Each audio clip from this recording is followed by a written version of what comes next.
It is the peer-to-peer policy pod. I am Brian Morgenstern here with Sam Lyman, and I'm going to do something that up to this point I have never remembered to do, but I'll do it now. Hit that subscribe button, everybody, if you like hearing about business and Bitcoin and politics and public policy. Hit the subscribe button. Follow us on Twitter. I'm at MorgensternNJ. Sam Lyman 33 or at X. Sorry, I am behind the times.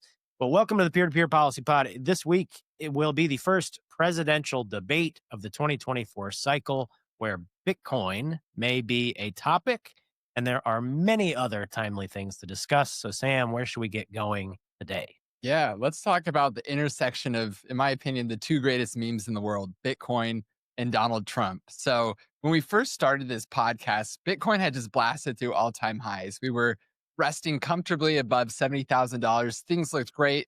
Looked like it was all systems go to 100K. But since then, we've actually been ping ponging back and forth in between the range from hell, between $60,000 and $70,000 for months at this time, right? And so people are speculating now, is there anything that can get us out of this range? One possibility might be Donald Trump, actually.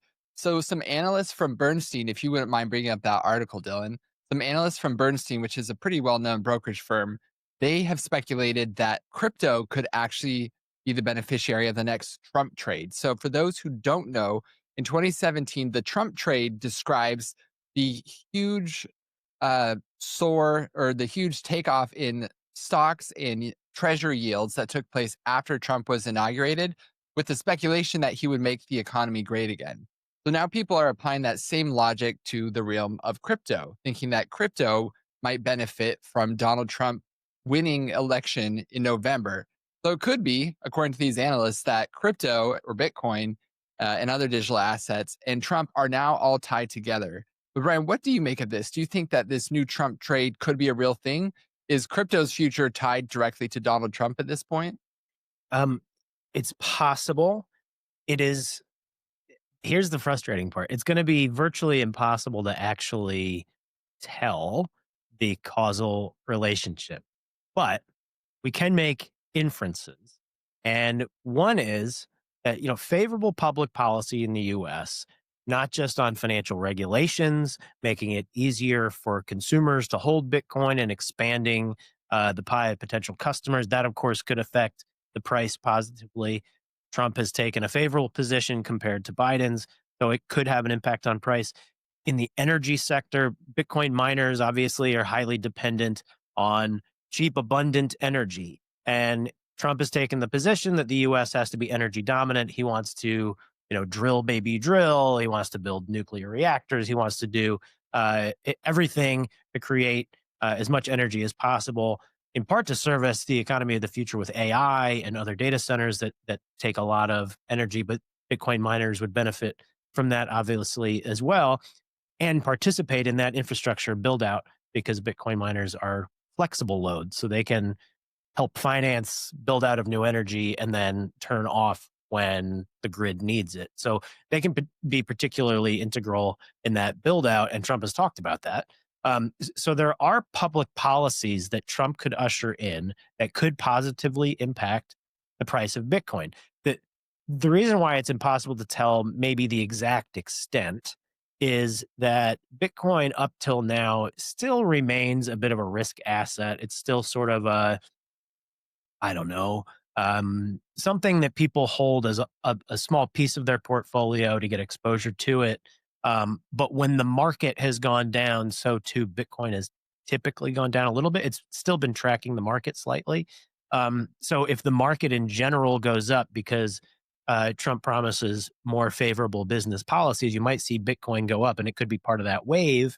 But those particular public policy positions, I think, would have some of that impact. It's just going to be hard to tell, exactly how much. Now, from a branding standpoint, there's nobody better at branding and increasing the value of a brand than Donald Trump, and he really has sort of wrapped his campaign. They've given a bear hug to Bitcoin because it's voters that are across the ideological spectrum, across party lines, across demographic lines, and he sees real pickup opportunities in swing states there. And so, his embrace of Bitcoin has helped kind of mainstream it, and that could add brand value as well. So I, it, I guess my short answer is yes, I see the logic in this that Bitcoin could get a Trump bump. It's the extent to which is his policies or his branding or it's a general market optimism. It's hard to parse those factors. But I generally agree with the sentiment that and we've said here his policy prescriptions would be better for the Bitcoin ecosystem than Biden's because Biden's basically been trying to put Bitcoin businesses under and just push them out of the U.S. So it's pretty stark contrast in terms of policy positions. So short answer is yes, but with some nuance in terms of which factors are contributing to that rise will be hard to tell. Right. Yeah, I agree. I think that crypto will benefit from this Trump trade, but I don't think it's exclusive to crypto. I think equities as well will benefit from the animal spirits that Trump activates.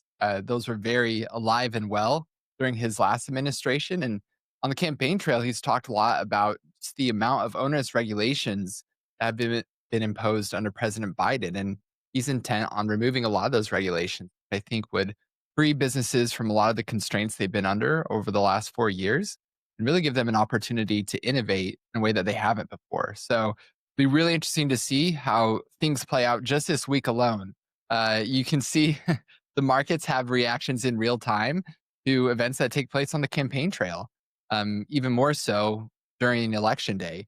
Might be interesting to see this week as well how markets react to the presidential debate that will take place this Thursday, which is actually the next topic of our discussion today is the presidential debate. It's one of the earliest presidential debates we've ever had.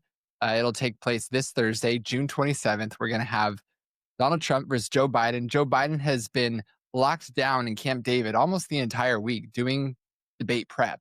And I think a lot of people are going into this debate thinking that Donald Trump will wipe the floor with Joe Biden, but I'm a little more skeptical personally. I actually think Joe Biden will outperform expectations, especially because expectations are really low right now from the Biden camp.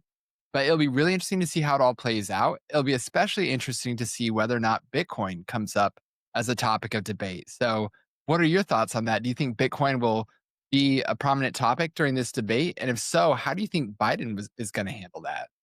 Well, I don't know if the moderators are going to ask a question on it or not, but I think it would be wise for President Trump to bring it up because it is a vulnerability for President Biden. His administration has been extremely hostile to the Bitcoin and crypto ecosystem.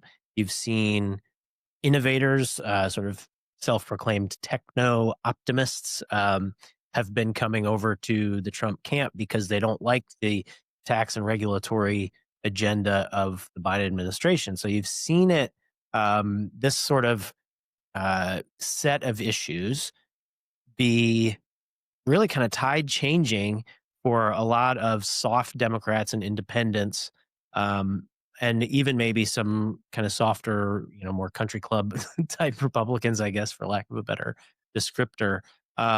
They've kind of been driving, a little bit of a tide into the Trump camp.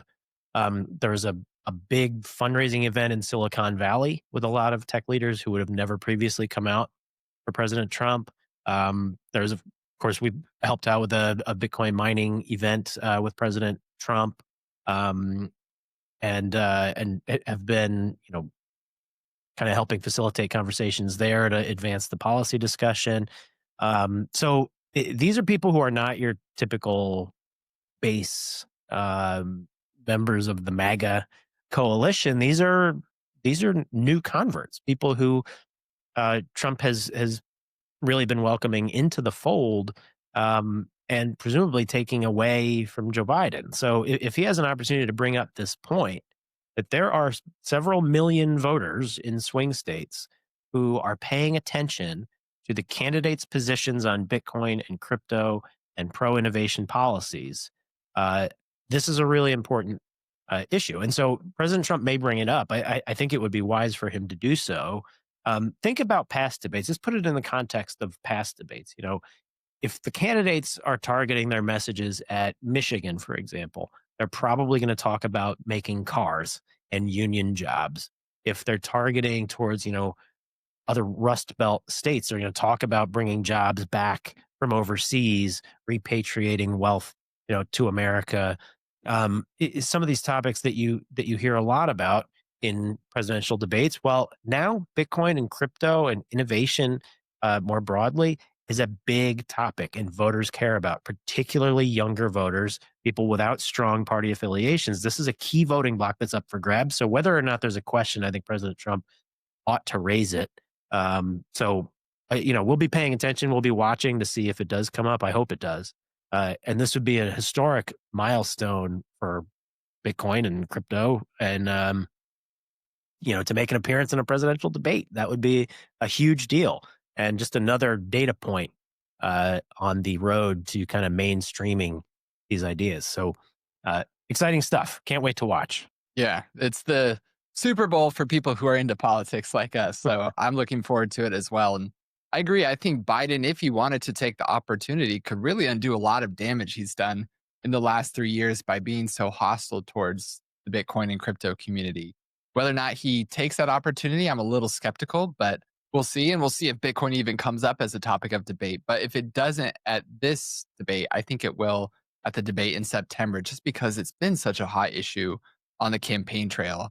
So, speaking of campaigns, as the campaign season heats up, so too are the Veep stakes, which is another way of saying the contest to see who will be Donald Trump's VP. So, there are a lot of potential VPs out there. You've got Tim Scott from South Carolina, you've got Doug Burnham, you've got Nikki Haley, a lot of the usual suspects, right? And there's a lot of speculation right now as to who that VP pick will be. One person who knows actually is Donald Trump. Would you mind pulling up that Time Magazine article, Dylan? Well, Donald Trump actually announced yesterday that he has made his decision. The other person who doesn't know who the VP will be is Donald Trump's pick. He hasn't told that person yet. But there's a lot of speculation out there that Donald Trump might actually steal the show Thursday night by announcing his VP pick live on air. And he said that his VP will be in the audience, as will a number of other potential VP candidates. So it'll be really interesting to see how this all plays out. Brian, I know that you follow the Veep stakes pretty closely. Mhm. At this point, who do you think it will be? And when do you think would be the ideal timing for this kind of announcement? Great question. So I'll answer this, and then I want to go back 1 second to the debate. So if he announces his VP, I wonder if this is a tactic where if the moderators are misbehaving or President Biden shows up ready to play on game day, if then you know grabbing the conversation like Trump is so good at. I wonder if that could be a tactic. Very clever and very apprentice like to have the other potential candidates in the audience and to pick one of them. I mean, hilarious and so gripping and entertaining. The I don't know is the short answer, but just looking into my crystal ball, it seems to me that a couple of the finalists are probably Senator J.D. Vance from Ohio and Governor Doug Burgum of North Dakota. And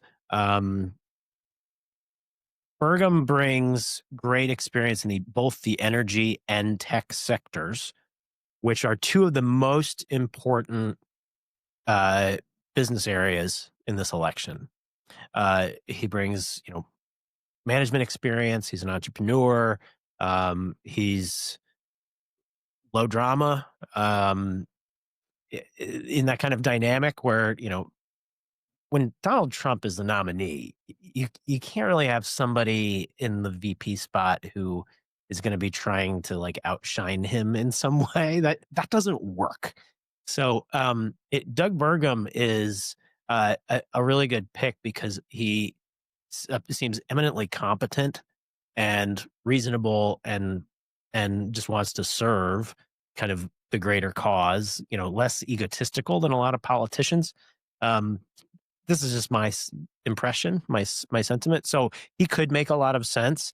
I think the other competing interest if you narrow the choices to Burgum and JD Vance, which again, I don't know if that's the case. I'm just trying to read some tea leaves. If JD Vance is the other, top finalist, he could be sort of a standard bearer for the populist agenda of, bringing jobs back to America, lower taxes and lower regulation, but really a focus on, America first in terms of foreign policy and domestic policy. And he's young; he's only 39 years old, so if he wants to be in politics for a long, long time, he certainly will be able to do that. And I know he has some very powerful friends in the Trump orbit. So I think those are kind of the two competing profiles that I see here coming down the stretch. Again, there could be a dark horse. There could be somebody that is outside that scope, but that's my guess at this point. Excuse ah, it's a live show, everybody. Sometimes sneezes happen. I just going back to the debate and whether these issues are going to come up. Uh, if Joe Biden does address crypto and Bitcoin in any way, it's going to be super interesting to see because his administration's policies have been uh, very negative.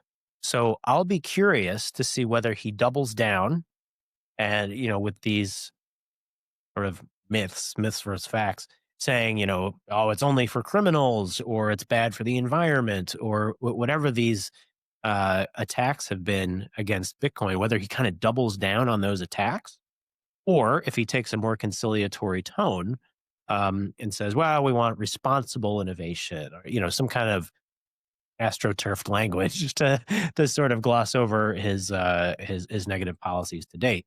On the VP debate, it's also a critical issue because, Burgum's an entrepreneur. He's an innovator. JD Vance, I believe, holds Bitcoin. He's one of, I think, 3 senators that are, vocally pro Bitcoin. Ted Cruz and Cynthia Lummis being other pro Bitcoin in the sense that like they themselves invest in it and they see the value in it. So it could be relevant to the VP choice as well.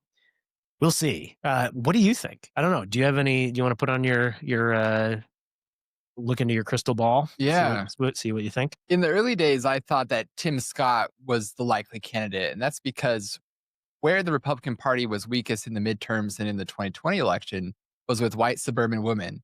And just before Donald Trump became the nominee, Tim Scott became engaged to a white suburban woman.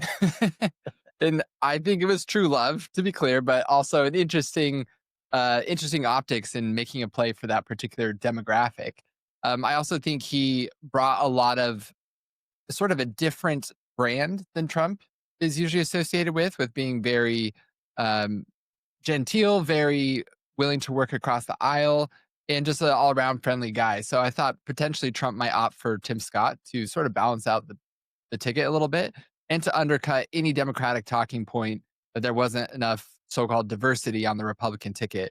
But since that time, I agree with you, Brian. I do think that Trump wants somebody who could easily be slotted in as president after he's done with his term in 2028. And Doug Burgum seems to fit that mold. As you said before, and as Trump himself has said, he's got the look.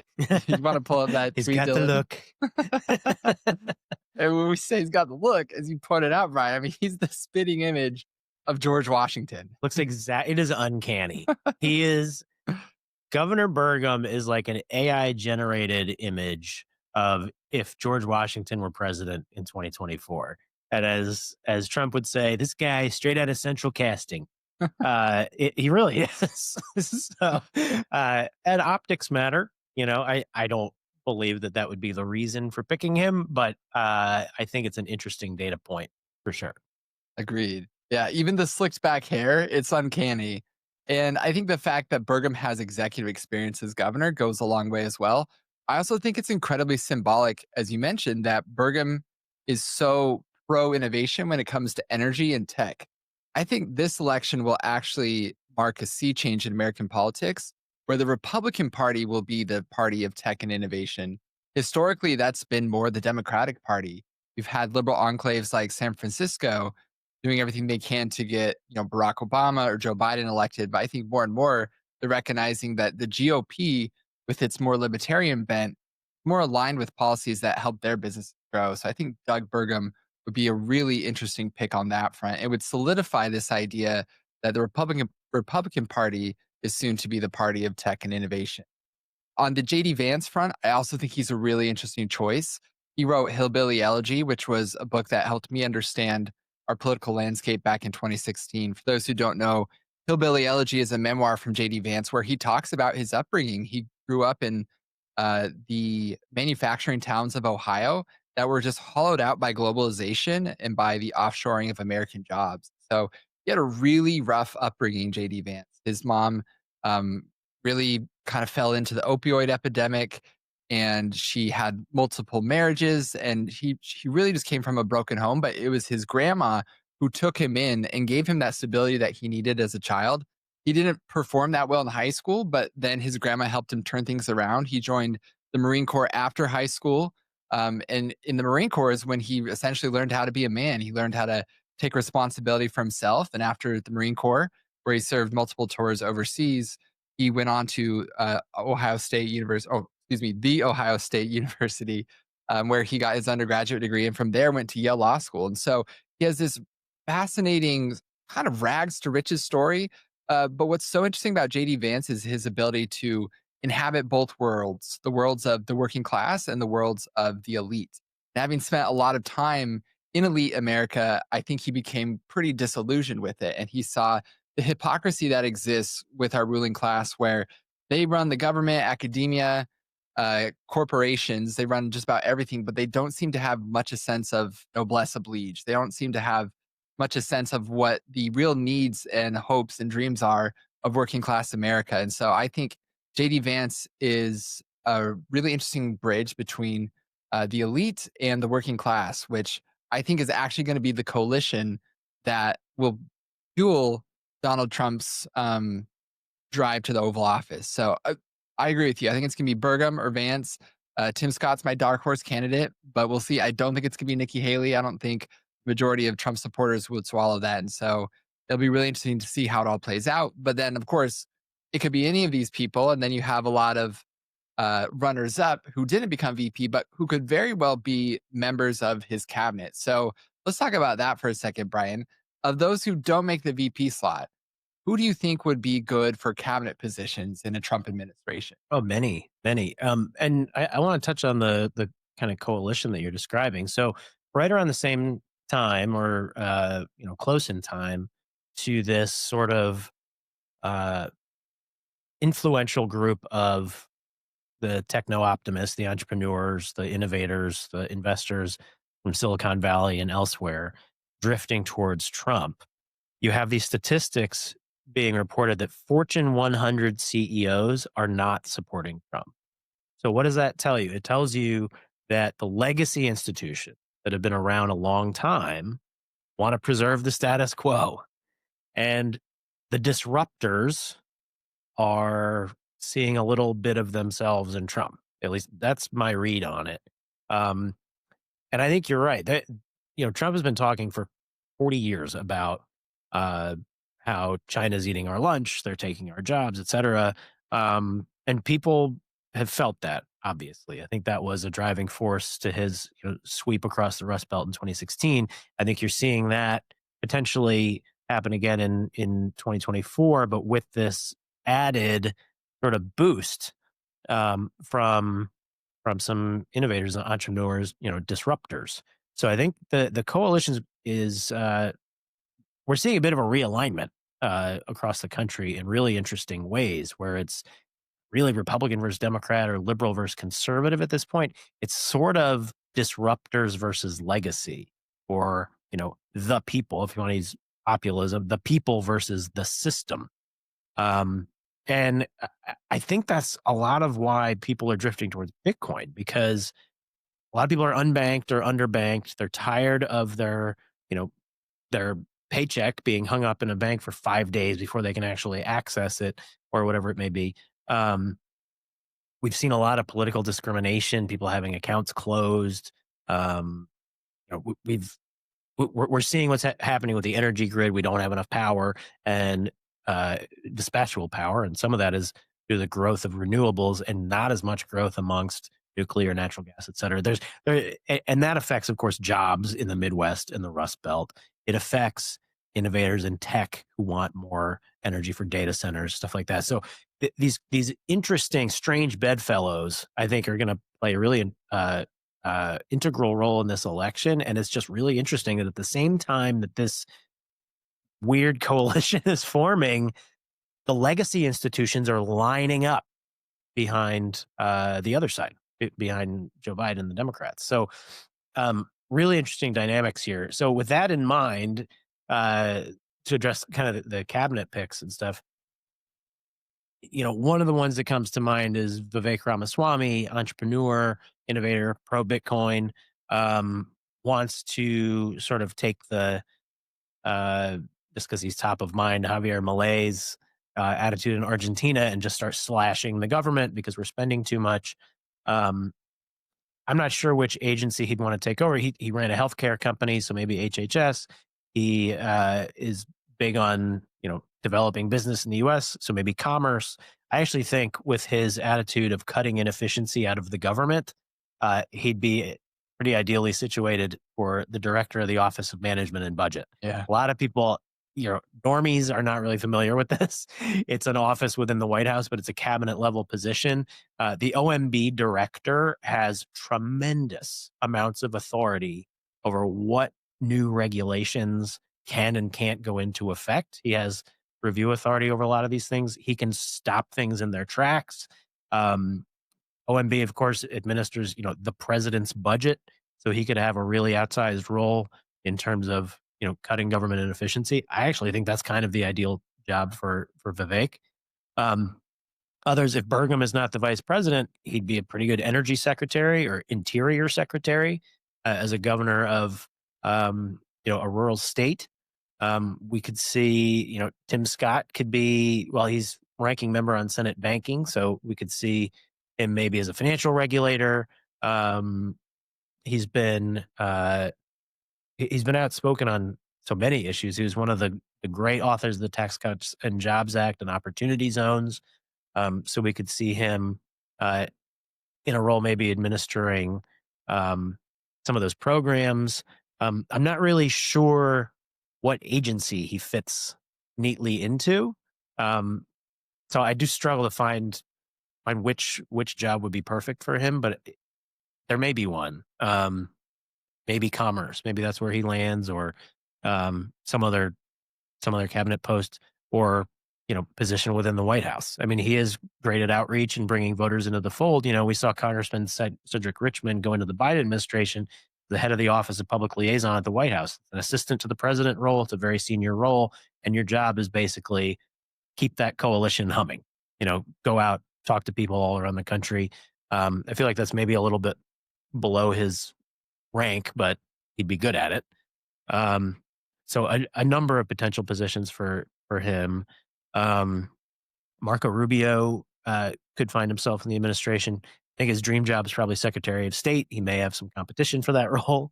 Uh, I think extremely highly of Senator Bill Hagerty from Tennessee, and I think he'd make an excellent Treasury Secretary or Secretary of State or White House Chief of Staff. He could fit in a number of roles. If he doesn't go into the administration, I'd love to see him. And if the Republican Party ends up taking control of the Senate, he could be, chairman of the Senate Banking Committee.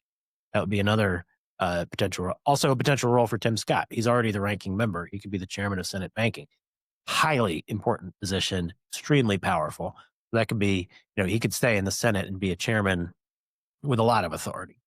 Um, some of the other candidates, I don't know, who else off the top of your head do you think should make it into the administration? I think that's a pretty If good rundown. if there's an administration. If there's an administration, no. There's an eternity between now and election day. So it's fun to prognosticate, but who knows what's going to happen in the election. Yeah, no, we can't get too bullish, but one thing that I've found very interesting in the discourse recently is that everyone's referring to Trump as the president. They're dropping the former, and I think a lot of people are just so optimistic about his prospects that we're already assuming as much, and I wanna be careful because that's usually a top signal, right? You don't wanna get too bullish you don't want to count your chickens before they hatch. So, but I do think there's a really good chance that we do have a Trump administration. I'll be interested to see how Nikki Haley plays into all of this. I thought there was enough bad blood between them during the campaign that Trump would not want to associate with her anymore, but he himself has said that she'll have a role in his administration. So I'll be curious to see what that is. Uh, what you said that I agree with and really resonates with me is Vivek as the director of OMB. Like you said, it's an incredibly powerful position, and we could schedule F the heck out of the administrative state. And I think that would be an incredible benefit for the country just to get rid of a lot of the bureaucracy and the bloat that's out there in our government, which not only would help us reduce our expenses, but I think would ultimately make government more efficient over the long term. We have an interesting case study in Twitter. When Elon took over Twitter, a lot of people remember that he fired over half of the Twitter staff. And you had a lot of liberal prognosticators and a lot of establishment apparatchiks that were all saying that Twitter was going to shut down. It just wouldn't have enough people to run it anymore. But in fact, Twitter has been better than ever. It's gained more followers than it has in the years prior to Elon's takeover. And I mean, it's just doing incredibly well. So just apply that same logic to our federal government. We have a federal government that has not shrunk really, I don't think any time in the last 100 years. And its budget keeps getting higher and higher. Its headcount keeps getting higher as well. And its efficiencies seem to only be getting worse. So I think that if you were to have a Vivek Ramaswamy in a prominent position in government who could really look at the way our government operates and see where we can make cuts, that could have a really good impact on the functioning of our government. So I'm optimistic. Mhm. Yeah. There are some other really great candidates out there who could serve in an administration, help kind of right the ship, make government more efficient, make it more focused on the American people. Um, Recently heard a great talk by former director of national intelligence, John Ratcliffe. I hope he goes back into the government. He's a fantastic public servant. He's talked about kind of like how the politicization, sorry, I struggle with that word, of intelligence agencies has really harmed our posture from a national security standpoint. Um, you know, some of the things like the Defense Department and the intelligence community, the leadership has been focused on things like climate change and diversity and gender and all these things. These are agencies that are tasked with protecting our homeland and identifying and neutralizing threats. Like that's their mission, and that's where they should be focused. So, I think he'd be a fantastic one. Robert O'Brien, the former national security advisor, recently penned an op-ed uh, about the contrast in foreign policy between these two candidates, where you had Trump starting no new wars, but eliminating Soleimani, eliminating al-Baghdadi, eliminating the caliphate, um, virtually bankrupting Iran, which sort of tilled the soil for the Abraham Accords and more normalized relations between Israel and Arab nations. So, you know, O'Brien would be a great addition to the administration, maybe as a cabinet secretary, maybe state or DOD or something like that. Um, Linda McMahon and Ray Washburn are both great business leaders who would be excellent secretaries of commerce, maybe. Um, there's a really, really great bench. There's this, I think, misimpression out there that like, oh, the good people won't want to go work for Trump because he's a bull in a china shop or whatever. Um, I know a lot of great people who would go work in this administration who would serve very well and hopefully get us back on the right track. You mentioned Schedule F. That for people who are not totally in this world, Schedule F was a proposed rule from the end of the first Trump administration where it would give the president the authority to fire bureaucrats who are of a senior enough level that they could, make or implement policy.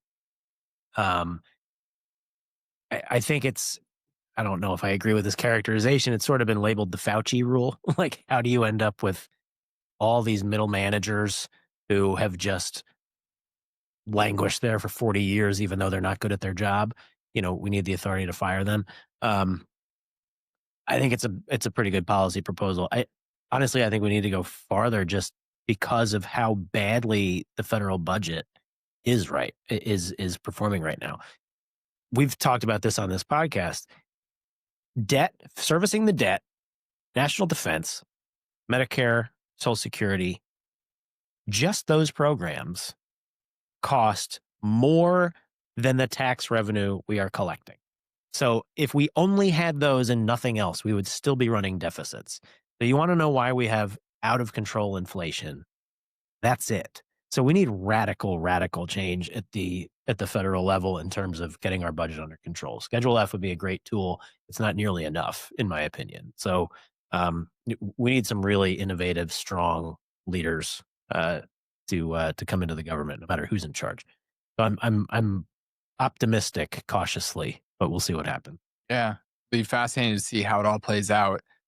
And you mentioned, Brian, just now that there's a lot of people who would be willing and capable of working in the Trump administration, even more so, arguably, than there were in 2016, because I think this is in keeping with what we've called the vibe shift. So, what is the vibe shift? If I were to explain it in just a few words, I would say that the vibe shift is the swing of the cultural pendulum back to the tried and true and away from the radical leftist policies that define the 2010s. It's this idea that advertisers used to parrot woke talking points whenever they had the chance, and now they're doing everything they can to run away from those same talking points. It's the manifestation of cringe that we see when people espouse the policies and ideas of the 2010s, again, those woke ideas. A lot of businesses are running away from those things. And it's also this phenomenon that we're seeing right now that it's actually cool and acceptable to love America again. Hating your country is not a cool thing. It's not sustainable. And so this is what I describe as the vibe shift. And as part of the vibe shift, you're seeing a lot of billionaires, a lot of business leaders, a lot of people in the elite milieu, for example, starting to break towards Donald Trump, which we didn't see as much of that in 2016. You had a few anomalies like Peter Thiel and others, but they were definitely exceptions to the rule. But there's some big changes afoot right now. We saw two signs of what I'm discussing here just last week when Kathy Wood, who's the head of ARK Invest, very prominent investor, well known name on Wall Street, and Chamath from All In, both of them came out and formally announced their support for Donald Trump. In addition to that, Donald Trump appeared on the All In podcast, which is arguably the most influential tech podcast in the country. And it's a really fascinating dynamic between the four hosts of the All In podcast. I would say two historically are more liberal, two are more conservative. And over time, though, you've seen David Sachs, who's the most prominent conservative on the podcast, red pill his co host. And you saw that this last week when the All In pod hosted Donald Trump himself. And at the very end, they asked Jason Calacanis, who is the quintessential liberal on the podcast, what did you think? And Jason Calacanis couldn't deny that he was impressed, that he was maybe even a little bit swayed by Donald Trump's pitch on that podcast. So this is fascinating because going back to our discussion earlier, that coalition between the working class and a certain subsection of the elite, I think is what will be the coalition that will fuel Trump's presidency, that will drive him into the Oval Office. I think it's a vibe shift that's very real and it's taking place, which raises an interesting question. And I'm curious your thoughts on this, Brian. Is it acceptable in polite society to be publicly pro Trump now? It's a lot more acceptable than it used to be. TDS is still very real. There are people out there who still are convinced that Donald Trump is the worst thing in the world. Um, hard to hard to move somebody off such a deeply held conviction. But I'll quibble a little bit with your characterization of the All In hosts. Politics Sachs, I think, is unabashedly conservative with a populist bent. Chamath is a lifelong Democrat, but who is curious and persuadable and seems to be. He's rethought the Trump presidency. He said this on the podcast. He said that he had kind of bought into the media narratives, and now he's rethought it. I think his eyes were opened when they discussed foreign policy with Jared Kushner, who was masterful, in my opinion, in the administration. Cal is, I think, quintessential Democrat. I think Friedberg is centrist. I mean, his main issue is the budget and debt and deficit and inflation. And I think he views that, not through a partisan lens, but through math. So, but all that said, it's definitely becoming more acceptable. I mean, Bill Ackman, another very impressive billionaire investor, seems to be drifting towards Trump in part because of the anti-Semitism we're seeing in universities, the feckless response from the Biden administration with regard to violence in the Middle East, and how that region has just kind of collapsed under his leadership because he allowed Iran to sell more oil and make more money, and he decreased sanctions. That has led to very predictable more violence. He restored funding to the UN, human rights group that basically has been funding Hamas. Um, so there's some of these issues that kind of cut across partisan boundaries, and you're seeing, I think, a lot of very influential people um, kind of kick the rust off and say, "All right, we need a new approach," and maybe Trump was right about a lot of things. You cited that interview by Jamie Dimon, the CEO of J.P. Morgan, who went on CNBC and said maybe Trump was right about China, maybe he was right about the border, maybe he was right about tax policy. Um, you know, that's a pretty soft position coming from Jamie Dimon, who I also believe is sort of a lifelong, pro business Democrat, but seems to be kind of drifting. Uh, who knows where he'll land? But that's a long way of saying in 2016, nobody believed Trump would become president. Nobody thought he would get elected. And so nobody wanted to go out on a limb and say, I'm for Trump, because they figured, well, he's going to lose anyway. And then I'm just going to be associated with the losing team. And nobody wants to be associated with the losing team. Now, people saw him win once, and they see what I've described again before as kind of the ripples, or the snowball building as it rolls down the hill. It all started with the botched Afghanistan withdrawal, the tragic Afghanistan withdrawal, which has continued to people seeing the tragedy on the border, continue to people seeing Russia invade Ukraine, people seeing Hamas's atrocities against Israel, runaway inflation that makes people feel financially insecure. All these things are rolling down the hill and becoming a bigger and bigger snowball. And you combine that with the fact that Trump won against all expectations and governed quite well. I think you see a lot of people opening their eyes. We've seen a lot of media bias exposed. We've seen a lot of, obviously, the policies I've just described. I just think this is a cocktail that has created an environment where it's a lot more acceptable today than it was 8 years ago to support Trump. So uh, I'm glad to see business leaders kind of take the gloves off and say wokeism is bad, DEI is bad, weak foreign policy is bad, inflation is bad. Stating things that are common sense, but they might not have had the nerve to do that in the past. Um, it takes one leader at a time to stand up and say it out loud, and it's resonating. I think that's a very positive development. We can't have a functioning democracy or representative republic without the truth. So I think the truth is winning a little bit. And in this environment, you know, I think that's leading to what you described, a vibe shift, which I think Donald Trump is at this moment the beneficiary of. Again, the election is forever away, but this is a moment right now that it feels different. Feels different. Feels very different. And if there's any lesson to be that we can take away from this, it's that courage is contagious.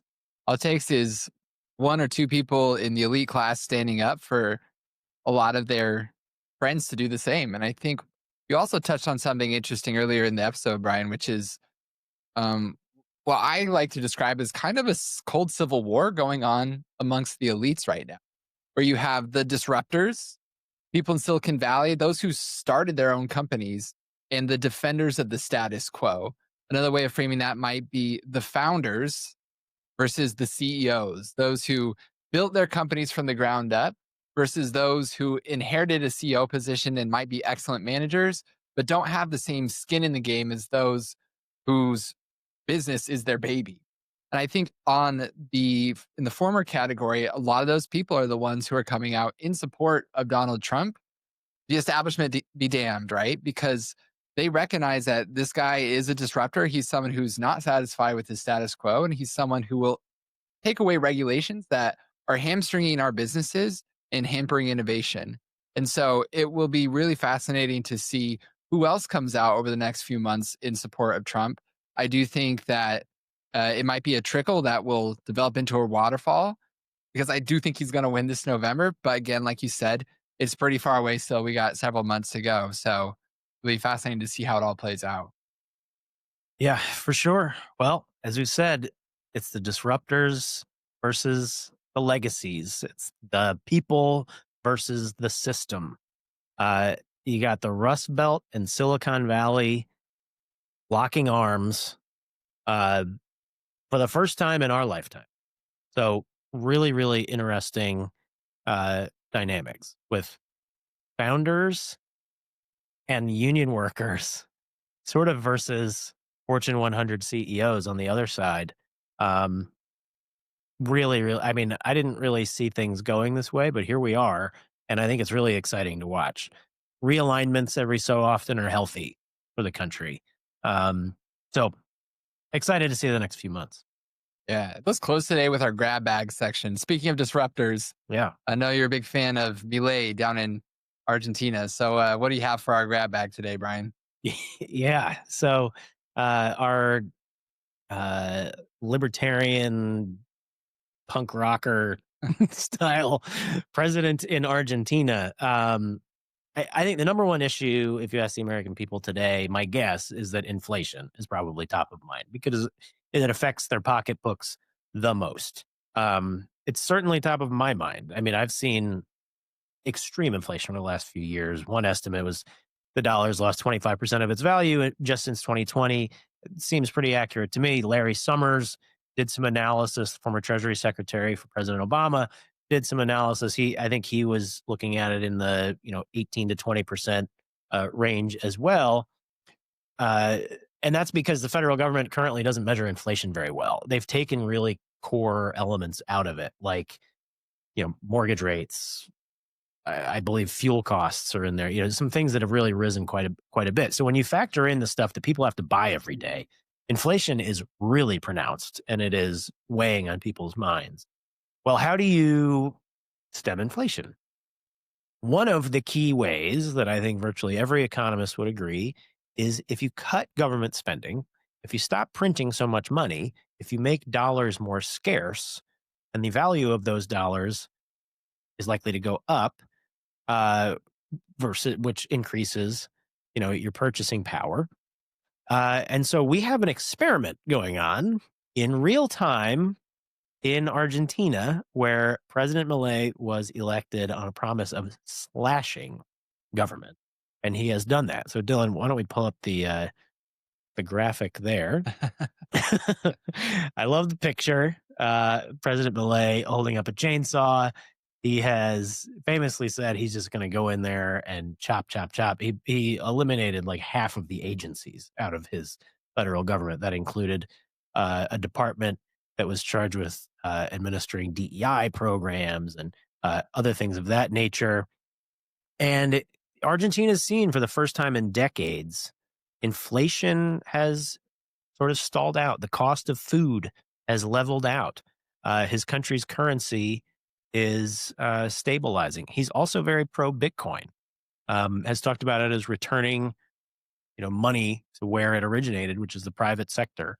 Um, so he's trying out some of the stuff that you and I talk about, and that a lot of our colleagues in the industry talk about, and it seems to be working quite well. He is very popular. He has one of the highest approval ratings of any world leader, and he has gained that by just cutting the heck out of government spending, and he's reduced inflation dramatically.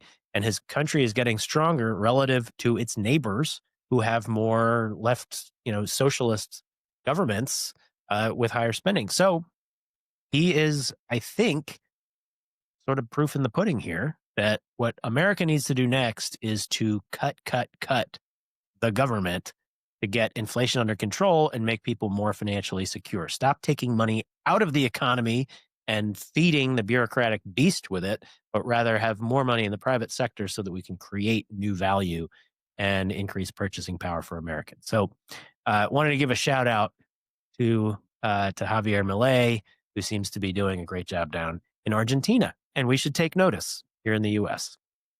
Agreed. It's pretty incredible to have an Austrian economist as a head of state, maybe a harbinger of things to come.